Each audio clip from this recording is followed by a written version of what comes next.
Good evening, viewers. I am ALANA NADIR with your regional news for tonight. We begin in Haiti. Haiti, which has one of the lowest COVID-19 vaccination rates in the Western Hemisphere, will be returning thousands of unused doses donated by the U.S. to keep them from expiring. The COVAX facility, which provides free and subsidized vaccines to the poorest nations, confirmed in an email statement on Wednesday that the doses returned by Haiti will be redeployed elsewhere to minimize any potential wastage. The exact number of vaccines being sent back was not confirmed by the government or the COVAX facility. The U.S. donated 500,000 doses of the Moderna Inc. vaccine to Haiti in July through COVAX, according to Haiti's health ministry. Fewer than 66,800 doses have been administered, and only 20,354 people in the Caribbean nation of 11.4 million are fully vaccinated. Now for news in Jamaica. Director of the Pan American Health Organization, PAHO, Dr. Carista Etienne, said on Wednesday that the St. Vincent and the Grenadines, St. Lucia, Jamaica, and Haiti were among 6 countries yet to vaccinate 20% of their populations.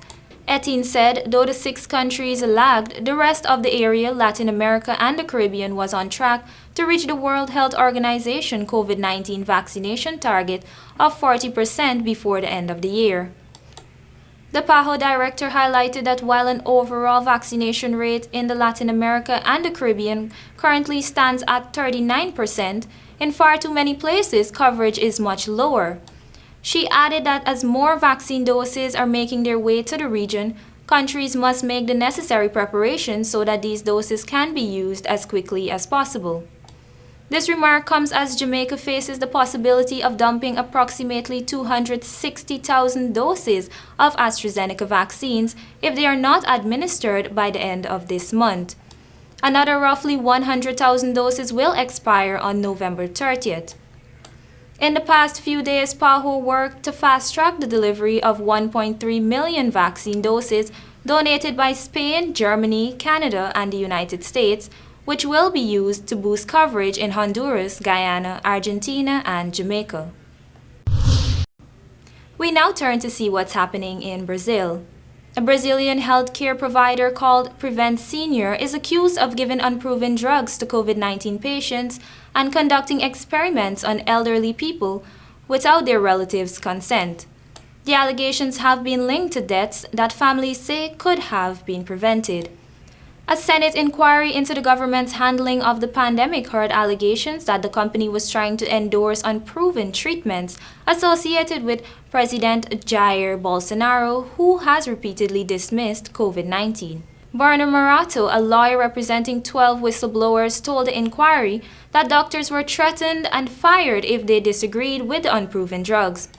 The firm is also accused of failing to mention COVID-19 deaths in patients' records to hide the scale of the problem.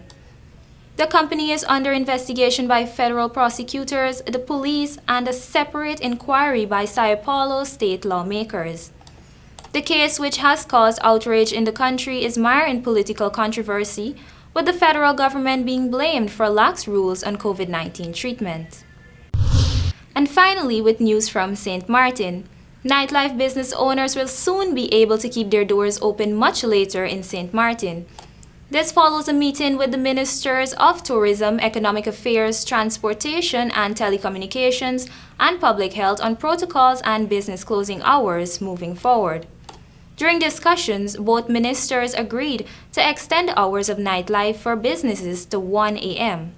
The extension will go into effect on October 15, leading into 1 a.m. on October 16.